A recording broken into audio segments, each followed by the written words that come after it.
সরকারি চাকরিতে কোটা বাতিলের দাবিতে শিক্ষার্থীদের আন্দোলন ছড়িয়েছে গোটা দেশে।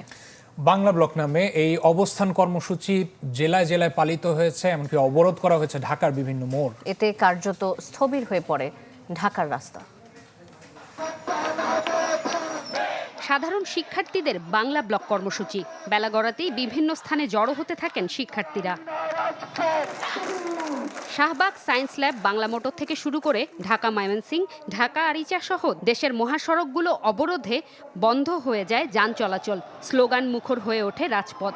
মুক্তিযোদ্ধার সন্তানদেরকে সুবিধা দেওয়া হয়েছে, এখন মুক্তিযোদ্ধার নাতিদেরকে এই সুবিধা দেওয়া অযৌক্তিক। এইরকম বৈষম্যমূলক কোটা ব্যবস্থা বাতিল হওয়া উচিত। সুবিধাবাদী জনগোষ্ঠীর হাতে চলে যাচ্ছে দেশটা। আমরা চাই আমাদের বৈষম্য দূর হয়ে সোনার বাংলা মেধাবীদের হাতে যাক। আন্দোলন আরও জোরদার করতে সংহতি জানিয়ে বিক্ষোভে অংশ নেন সরকারি বেসরকারি বিভিন্ন বিশ্ববিদ্যালয়ের শিক্ষার্থীরা। বৈষম্যের বিরুদ্ধে ঐক্যবদ্ধ হয়ে কঠোর আন্দোলনের হুঁশিয়ারিও দেন তারা। সব জায়গায় 56% কোটা, তো কোটা দেখা যাচ্ছে এত পরিমাণ কোটা, তো মেধাবীরা সুযোগ পেয়ে গিয়ে অযোগ্যরা যেখানে সুযোগ পেয়ে যাচ্ছে, তো মেধাবীদের কারণে এখানে একটা বিশাল সমস্যা সৃষ্টি হয়ে যাচ্ছে। আমরা সাধারণ ছাত্রছাত্রীরা আমাদের দাবি আদায় না হওয়া পর্যন্ত আমরা আমাদের যেসব কর্মসূচিগুলো দিয়েছি সেগুলো আমরা ইনশাল্লাহ বাস্তবায়ন করে যাব। সরকার প্রধানের বক্তব্যের কথা উল্লেখ করে শিক্ষার্থীরা তুলে ধরেন আন্দোলন ঘিরে বিভ্রান্তির কথা। বলেন, প্রধানমন্ত্রী চাইলেই পারেন প্রজন্মের এই সুযোগের সমতা নিশ্চিত করতে।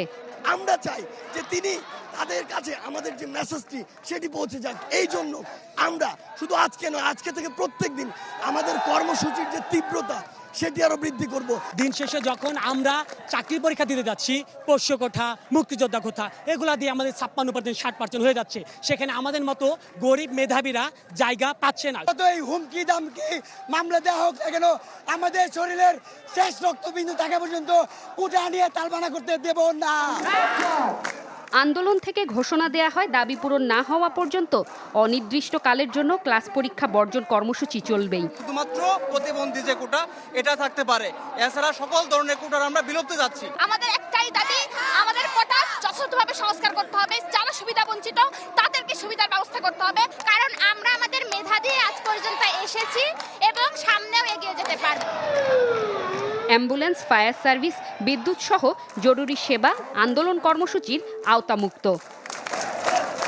জুমাতুল বিদা, চ্যানেল 24, ঢাকা।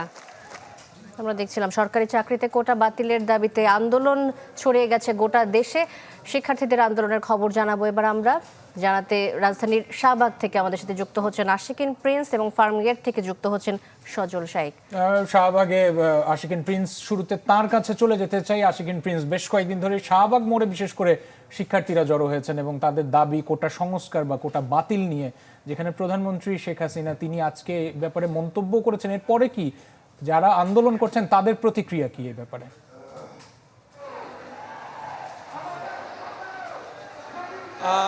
বিকেল 4টা থেকে শাহবাগ মোড়ে অবস্থান নিয়েছে কোটা সংস্কারের পক্ষে যারা আন্দোলন করছেন তারা, এবং ঢাকা বিশ্ববিদ্যালয়ের বিভিন্ন হলের শিক্ষার্থীরা মূলত শাহবাগে অবস্থান করছেন এবং তাদের যে দাবি রয়েছে, অর্থাৎ কোটা সংস্কার যে দাবি রয়েছে সেই দাবির পক্ষে তারা অবস্থান নিয়েছে এবং একই সঙ্গে তারা স্লোগান দিচ্ছে।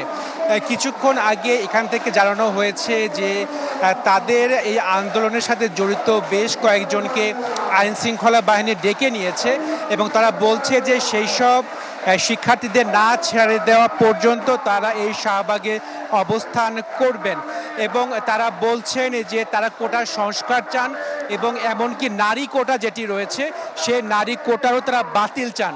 তবে প্রতিবন্ধী কোটা এবং পিছিয়ে পড়া জনগোষ্ঠীর জন্য যেসব কোটা রয়েছে সেসব কোটা বহাল রাখা যেতে পারে বলে তারা এখান থেকে দাবি জানাচ্ছেন এবং এই অবস্থানকে কেন্দ্র করে যাতে কোনো ধরনের অপ্রীতিকর ঘটনা না ঘটে সে কারণে আইন শৃঙ্খলা বাহিনীর এখানে অবস্থান করছে, তারা সতর্ক অবস্থাতে রয়েছে।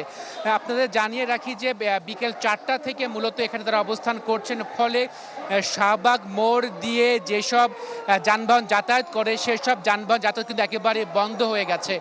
ফলে এই রাস্তা যারা ব্যবহার করেন তাদেরকে কিন্তু একটি ভোগান্তির মধ্যে পড়তে হয়েছে। তবে কতক্ষণ পর্যন্ত শিক্ষার্থীরা এখানে অবস্থান করবেন তা এখনো কিন্তু সুনিশ্চিতভাবে বলা যাচ্ছে না। প্রিন্স, ধন্যবাদ আপনাকে আমাদের সাথে যুক্ত হবার জন্য। এবার আমরা চলে যেতে চাই ফার্ম গেটে। সজল শাইক রয়েছেন সেখানে। সজল, আমরা দেখছিলাম শাহবাগের চিত্র, যে অবস্থান কর্মসূচির কারণে দুর্ভোগের শিকার হচ্ছেন যাত্রীরা এবং যারা চলাফেরা করছেন। আপনার পেছনে ফার্ম গেট এলাকায় ব্যাপক যানজট দেখতে পাচ্ছি। এই মুহূর্তে সেখানকার পরিস্থিতি জানাবেন বাংলা ব্লকের কারণে। শান্তা, জানেন যে সরকারি চাকুরিতে কোটা বিরোধী যে আন্দোলন, সেই আন্দোলনের ফলে কিন্তু দুপুরের পর থেকেই রাজধানীর বিভিন্ন সড়কে তীব্র যানজটের সৃষ্টি হয়। আর সেই মাত্রা কিন্তু বেড়ে যায় যখনই অফিস শেষ হয়, অর্থাৎ যখন অফিস শেষ হয় তখন কিন্তু গাড়ির চাপ প্রচণ্ড বেড়ে যায়, ফলে মানুষের চাপও কিন্তু বাড়ে। যে বিষয়টি লক্ষ্য করেছি, ঘন্টার পর ঘন্টা কিন্তু মানুষ জ্যামে বসেছিল এবং তীব্র গরমে অস্বস্তি, তারা অনেকে কিন্তু অসুস্থ হয়ে পড়েছে। আর যারা অফিস শেষ করে ঘরে পৌঁছাবে তারা কিন্তু ঘন্টার পর ঘন্টা বাসের জন্য দাঁড়িয়েছিল, কোনো যানবাহন কিন্তু পাচ্ছিল না। যতটুকু আমরা দেখতে পাচ্ছি এখানে কিন্তু বিকেল থেকেই ঠিক এভাবেই কিন্তু এই এক পাশের রাস্তা, অর্থাৎ বনানী থেকে যেই রাস্তাটি এসেছে সেইটি কিন্তু শাহবাগের দিকে গিয়েছে, অর্থাৎ শাহবাগ থেকে কিন্তু কোনো গাড়ি আর যেতে পারছে না। ফলে কিন্তু বাস এবং প্রাইভেট কার কিন্তু ঠিক একইভাবে স্থবির হয়ে পড়েছে। আবার অনেককে দেখেছি অফিস শেষ করে গাড়ি না পেয়ে তারা কিন্তু পায়ে হেঁটে রওনা দিয়েছে।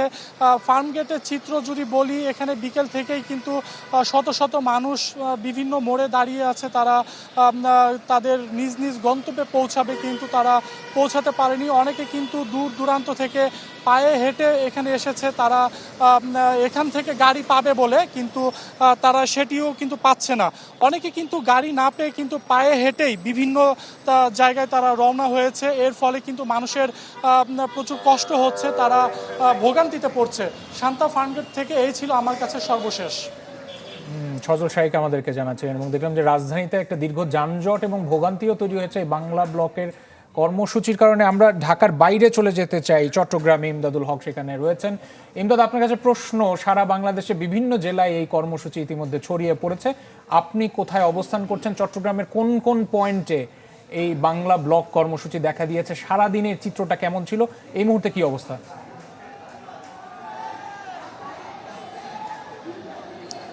রাশেদ, আমি সবশেষ তথ্য দিয়ে জানাতে চাই, এই মুহূর্তে বাংলা ব্লকের যে কর্মসূচি সেটি কিন্তু চলছে নগরীর লালখান বাজার এলাকায়। এবং এই যে জায়গাটি, সেটিতে আসলে তিনমুখী যান চলাচল কিন্তু বন্ধ রয়েছে এখন। এবং এই যে যান চলাচল বন্ধের কারণে এই জায়গাটিতে প্রায় 1 ঘন্টারও বেশি সময় ধরে কিন্তু এখন এই যে অবরোধ কর্মসূচি বা বাংলা ব্লক সেটি কিন্তু চলছে। এবং এর কারণে একদম ব্যস্ত নগরীর অন্যতম ব্যস্ত এই যে শেখ মুজিব সড়ক, এই সড়কে কিন্তু যান চলাচল বন্ধ রয়েছে, যার কারণে আমি দেখি যে রাস্তার দুই পাশে অসংখ্য যানবাহন কিন্তু দাঁড়িয়ে আছে, ঠায় দাঁড়িয়ে আছে। এবং যেহেতু বিকাল থেকে এই আন্দোলনটি চলছে, যার কারণে অনেকে অফিস শেষ করে যার যার গন্তব্যে যাবেন বা বাসায়, সেটি কিন্তু পারছেন না, অনেকে বাধ্য হয়ে হেঁটে যেতে হচ্ছে। এবং এই যে আন্দোলন, সেটি কিন্তু এই জায়গাটিতে বিকেল 6টার দিকে শুরু হয়েছে। তবে এর আগে বিকাল 4টা থেকে কিন্তু এখানে বিকাল 4টা থেকে নগরীর 2 নম্বর গেট এলাকায় কিন্তু বাংলা ব্লক কর্মসূচি ছিল। এবং এই কর্মসূচির কারণে সেখানে 4 রাস্তার যে মোড়, সেটিতেও কিন্তু যান চলাচল বন্ধ ছিল। তো সব মিলিয়ে আসলে এখন যেটি বলা যায় যে এই জায়গায় নগরীর প্রায় অর্ধেক এলাকা জুড়ে পুরো একটি স্থবির অবস্থা কিন্তু চলছে। এবং আন্দোলনকারীরা যেটি বলছেন, এখানে কিন্তু কোনো যানবাহনকে, রিক্সা, মোটরসাইকেল থেকে শুরু করে কোনো ধরনের যানবাহন কিন্তু ঢুকতে দেওয়া হচ্ছে না, ঢুকলে বের করতে দেওয়া হচ্ছে। এবং তারা যেটি দাবি করছেন, যে এই দাবি তাদের বাস্তবায়ন না হওয়া পর্যন্ত তারা এই আন্দোলন কঠোর থেকে কঠোর অবস্থানের দিকে যায়। ইমদাদুল হক ছিলেন আমাদের সাথে। চট্টগ্রাম থেকে ইমদাদুল হক যুক্ত হয়েছিলেন। এবং আমরা এর মাধ্যমে দেখছিলাম যে বাংলা ব্লক নামে দেশের জেলায় জেলায় যে অবস্থান কর্মসূচি গ্রহণ করা হয়েছে শিক্ষার্থীদের দ্বারা, সেটির খবরাখবর জানাচ্ছিলেন আমাদের সহকর্মীরা।